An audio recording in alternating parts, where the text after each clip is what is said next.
Paste শেষ হয়ে গেছে। এই যে দেখুন, এখন আমার আইডিয়া লাগাইব। আপনারা চাইলে বাসায় বসে ট্রাই করতে পারেন, সমস্যা নাই, কাজ হবে।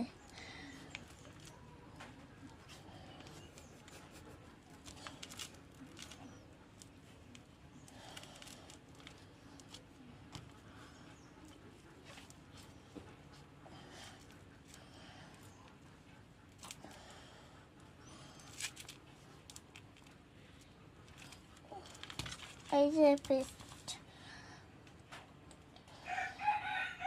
গাঁটটা সোজা করতে হবে।